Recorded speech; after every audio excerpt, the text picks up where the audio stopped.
Satisfaction Totalis, galera, tudo bem com vocês? Meu nome é Eric, sou CTO da Weezer e buscando por conhecimentos e também melhores tecnologias para a gente poder escalar o nosso software, né, juntamente também com o comercial e produto, porque o nosso site começou a ganhar mais tráfego, né, e a gente está preocupado com a escalabilidade do nosso software. Aí, tipo, com esse desafio de escalar o nosso software, eu acho que achei importante, sim, em gravar isso para apresentar para o nosso time, para ver que rumo a gente vai tomar e qual tipo de escalabilidade a gente vai adotar para deixar nosso software com alta disponibilidade. Então vamos lá. Escalabilidade. Por que isso é tão importante? Primeiramente, eu levantei algumas perguntinhas aqui. O que é essa tal da escalabilidade? Porque todos estão falando sobre isso. Isso é importante. Quais são nossos planos para escalar o software, caso ele tenha um crescimento significativo de tráfego? No caso, é o nosso caso da Weezer. Graças a Deus, nossa startup está caminhando, está evoluindo e vamos que vamos. Beleza? O que é essa tal de escalabilidade? A escalabilidade é a capacidade de resistir ao aumento de tráfego sem sacrificar a latência do nosso aplicativo. Né? Existem dois tipos de latência que mais alguns slides para frente eu vou falar, certo? Tendo como exemplo, vamos lá. Se o nosso software leva X segundos para processar uma solicitação de usuário, da mesma maneira que ele leva esses X segundos para processar somente para um usuário, ele também deve levar esses mesmos segundos para responder para vários usuários, milhões de usuários. Isso é escalabilidade, beleza? Aqui tem uma imagem que eu tirei de um blog que ilustra muito bem a escalabilidade, né? Ela tem um usuário que ele faz a requisição na nossa aplicação, né? Demora tantos segundos e a nossa aplicação devolve para ele. E depois que a gente começou a ter aumento do tráfego, vários usuários também começaram a fazer a solicitação e também e as requisições teve o mesmo segundo de resposta. Beleza? Então, isso é escalável, isso é software escalável. De acordo com o aumento do tráfego, a gente não pode perder a disponibilidade do nosso serviço. Ou também, a gente não pode demorar nas requisições. Beleza? O que é latência? Latência, resumindo aqui, não vou ficar lendo, é um dos fatores mais importantes para a gente ter o nosso software escalável. Certo? É a quantidade de tempo, né, que o nosso aplicativo, não o nosso aplicativo, nosso software como um todo, leva para responder uma solicitação do usuário, certo? Existe aí várias equipes que se esforçam para ter a todo custo essa latência no mínimo de tempo possível, certo? Inclusive teve alguma empresa lá nos Estados Unidos, eu não lembro o nome, que ela até pagou para passar fiação debaixo do oceano para diminuir um pouco da latência para os seus clientes e assim por diante. Eu não me lembro o nome, mas eu vou lembrar e depois eu coloco na descrição do vídeo. Beleza? E como eu disse lá no começo, tem dois tipos de latência, a latência de rede, né, e a latência de aplicativo. A latência de rede, né, é o tempo que leva para enviar o pacote de um ponto A a um ponto B, ou seja, se um cliente entra no nosso site, ele faz uma solicitação, ele está enviando pacotes de dados para o nosso servidor, certo? Então, isso é uma latência de rede, certo? Do ponto A, do computador do usuário, até chegar ao nosso servidor, né? Isso é uma latência de rede. Depois também tem a latência de aplicativo, depois eu vou mostrar para vocês. Para reduzir essa latência de rede, tem várias empresas, como a Virtual, tem a Amazon, tem o Google Cloud, que trabalha com o CDN estático, certo? Então, tipo, são vários servidores espalhados no mundo inteiro, que armazena o seu site em cache, certo? Então, ao invés de bater sempre no servidor, ele sempre passa por esse CDN e já devolve para o usuário. Então, por exemplo, se tiver um CDN aqui no Brasil, né, vou dar um exemplo aqui em Minas Gerais, vamos supor que tem um CDN, a gente fica aqui em Varginha e tem um CDN em BH.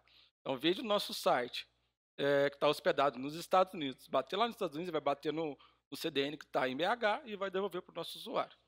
Então, esse é um tipo de estratégia que várias empresas estão adotando. E tem vários serviços também, como coloquei 2 exemplos aqui, que é o Cloudflare, tem o Amazon CloudFront e também tem a Virtual lá, que é bem completa. Inclusive tem vários deploys contínuos, etc. Tem a parte de CI/CD completa lá. É uma ferramenta fantástica. Beleza? Então, tem aqui também o aplicativo de rede, que é o tempo que o aplicativo leva para processar esse pacote de dados que o nosso cliente enviou para o nosso servidor.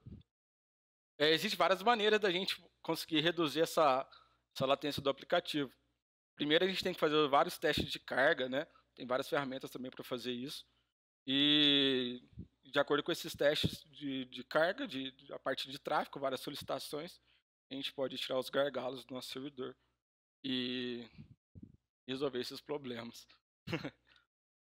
Então vamos lá, é uma ilustração também que eu tirei do blog.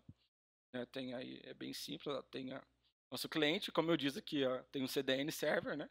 Que é onde coloca os arquivos estáticos para servir para os clientes. Tem lá a aplicação também. Então, latência de rede e latência de aplicativo. Por que é importante essa baixa latência? Isso é um dos requisitos mais importantes de todo o serviço online. Porque, por exemplo, vamos supor que eu tenho uma loja virtual.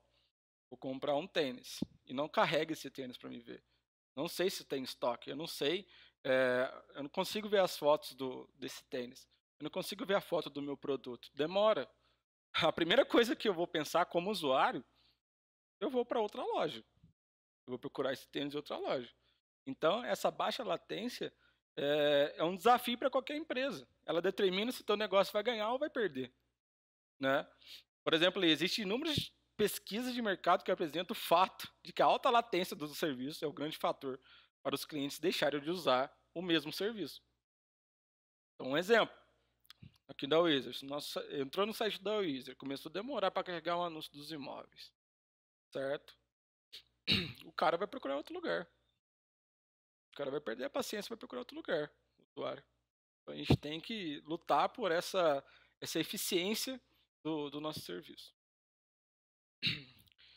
Aqui tem 2 tipos de escalabilidade, né?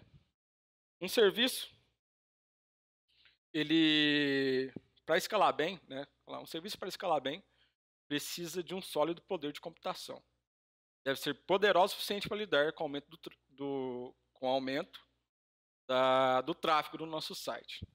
Existem 2 tipos de escalabilidade, né? A escalabilidade vertical e a horizontal. Beleza? Vou explicar um pouco de cada um. A escalabilidade vertical, resumidamente, vamos lá, eu tenho um servidor. Tenho um servidor X com 8 GB de RAM, eu tenho uma CPU, um ponto de gigahertz, etc. Começou a chegar muitas solicitações, muitas requisições, muito tráfego no nosso servidor. Isso começou a deixar o nosso servidor ocioso, lento, certo? O que leva a gente a fazer, primeiramente, pensar nisso daí? Aumentar a potência do nosso servidor. Então, por exemplo, lá de 8 GB eu vou para 16, né? Vou aumentar também um pouco ali do processamento lá do processador, né? Na parte de velocidade do processador, na verdade. E é isso. Então, pensa comigo. Então, sempre eu vou ter que estar aumentando os recursos de processamento do nosso servidor, certo? Mas só que sempre vai ter um limite para isso, esse tipo de escala. Um exemplo que eu dei é bem simples, olha lá. Existe um limite para a capacidade de processamento de um servidor. Um bom exemplo seria pensar em uma construção de um empreendimento residencial, tipo um prédio que vende apartamentos, certo? Então, olha lá, eu tenho 10 andares e todos esses andares estão ocupados. Ou seja, o nosso servidor está ocioso. A mesma analogia. O servidor está cheio de tráfego, eu tenho 10 andares no empreendimento, todos lotados. E tem vários clientes também querendo comprar mais apartamento. A primeira opção que eu tenho que fazer, vou ter que construir mais andar, ou eu tenho que construir outros empreendimentos. Certo? Então, por isso, que esse tipo de escala vertical a gente tem um limite. Porque, cara, a gente não vai construir um empreendimento residencial que vende apartamento que vai chegar até na Lua, certo? Isso é inviável, vai correr vários perigos. É a mesma coisa no software. O software pode ficar offline e assim por diante. Beleza? Então, para isso existe... Opa! Antes disso, tem aqui a parte da ilustração que eu também tirei do blog. Essa é uma ilustração bem simples, né? Tinha um servidor de 16 GB e com o aumento do tráfego eu aumentei para 32 e ele conseguiu manter isso daí. Beleza? Então lá, escala horizontal. Como eu disse, voltando àquela historinha do empreendimento residencial, onde a gente está construindo apartamentos, a primeira opção que o cara vai ter, né, o gestor lá da obra, é adicionar mais alguns andares. Não sei, estou dando um exemplo louco aqui. Ou a gente construir outros empreendimentos que possam comportar esses clientes, ou seja, o nosso tráfego. Os clientes do apartamento é o tráfego que o nosso servidor recebe, é mais ou menos isso. Certo? Com essa historinha que eu criei aqui. Então, a escalabilidade horizontal é basicamente isso. De acordo com que aumenta o tráfego do nosso site, automaticamente, né, a gente pode ir adicionando servidores, certo? De acordo com o tráfego que o nosso software, de acordo com o tráfego que o nosso servidor recebe. Então, à medida que o tráfego aumenta, adiciona. À medida que diminui, automaticamente, certo? Ele vai desfazendo essas instâncias lá no cluster da cloud. Certo? É mais ou menos isso que funciona a escalabilidade horizontal. Porém, a gente tem que tomar cuidado se a gente optar por esse tipo de escalabilidade horizontal. Porque o nosso software ele precisa ser instado. Né? A gente tem que mexer no código, a gente tem que revisar algumas coisas e etc. Certo? Então, a gente optando por escala vertical, a gente não precisa mexer no código. Optando por escala horizontal, a gente precisa mexer no código. A gente já vem mexendo, a gente já splitou algumas coisas do nosso servidor, só que a gente tem que sempre ter em mente que se a gente optar por escala horizontal, a gente não pode ter nada de estado no nosso servidor, no nosso software, no nosso código. Beleza? Então aqui é um exemplo, né? Lá eu comecei com uma máquina de 16 GB, de acordo com o tráfego foi aumentando, eu fui criando instâncias de acordo com o tráfego. Beleza? Então a gente totaliza aqui um pacote de 48 GB. Voltando nessa parte que eu disse de adicionar instâncias automaticamente de acordo com o tráfego em tempo real, né, isso leva à elasticidade de nuvem, certo? Essa elasticidade de nuvem significa o aumento e o retorno da capacidade da infraestrutura original da nossa empresa, certo? Essa abordagem ela vai economizar muito dinheiro, né? Que no caso é o que a gente necessita, porque a gente está começando agora. Beleza? Então, quanto mais a gente economizar, melhor vai ser, certo? Porque, vamos lá, eu optei para a escala vertical. A gente está passando por um momento onde a gente está começando a ter bastante tráfego, certo? Mas do nada, parou. A gente vai continuar pagando o servidor com mais potência, ele é bem mais caro, certo? Então isso não é viável para a gente, certo? Então por isso que a gente tem que entender bem todos os conceitos de escalabilidade para ver que tipo de caminho a gente tem que tomar, né? Claro, para a gente manter nosso serviço com alta disponibilidade na internet. Beleza? Então, qual abordagem de escalabilidade é a certa para o nosso serviço ou para o seu serviço? Se você tem, certeza que não vai receber muito tráfego, um exemplo, vamos supor que eu tenho uma empresa X, né? Essa empresa X eu tenho 50 funcionários e eu resolvi fazer um sisteminha interno para controlar os pontos desses funcionários, a hora que ele entra, a hora que sai, do almoço, etc. Eu sei que não vai receber muito tráfego, Dou um exemplo bem simples, mas você pode fazer analogia disso. Eu sei que não vai receber muito tráfego, não tem porquê eu hospedar esse serviço nosso em uma escala horizontal. Eu posso criar uma máquina X, faço a conta lá de quantas requisições por segundo esse processador vai aguentar, né? E hospedo nesse servidor mais simples, porque eu sei que ele vai dar conta. Ele não vai receber muita requisição, certo? Agora, diferente desse conceito, que eu sei que ele não vai receber muitas requisições, vem a parte da escala horizontal, que no caso é óbvio, né?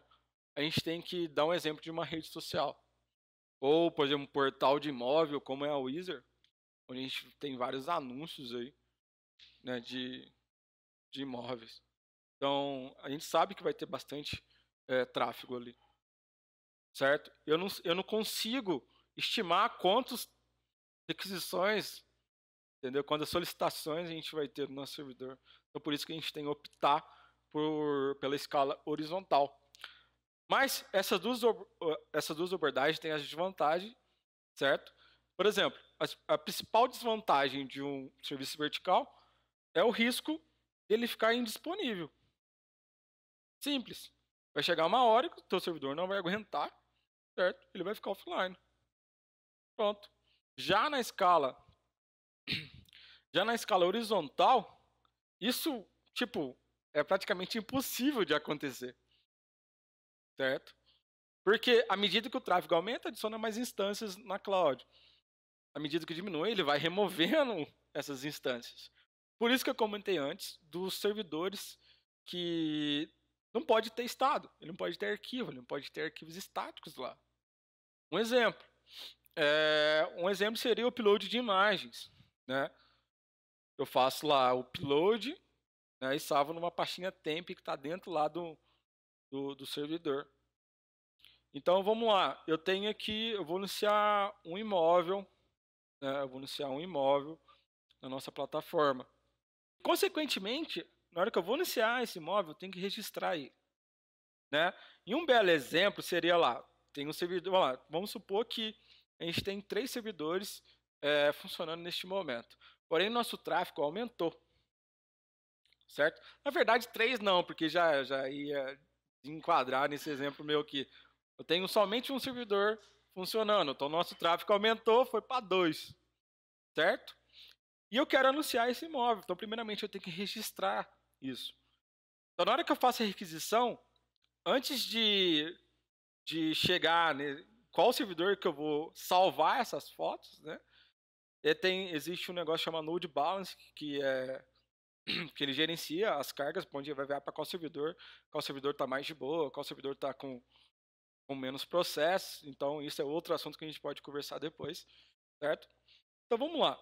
Eu tenho um servidor, eu vou registrar esse imóvel e quero subir essas fotos. Então automaticamente, como o tráfego aumentou, a escala horizontal adicionou uma instância.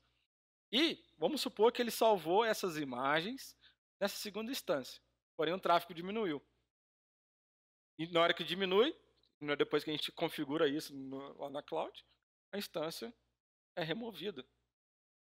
Ou seja, eu salvei essas fotos na segunda instância. Então, esse servidor, ele tinha dados ali, ele tinha arquivos estáticos ali.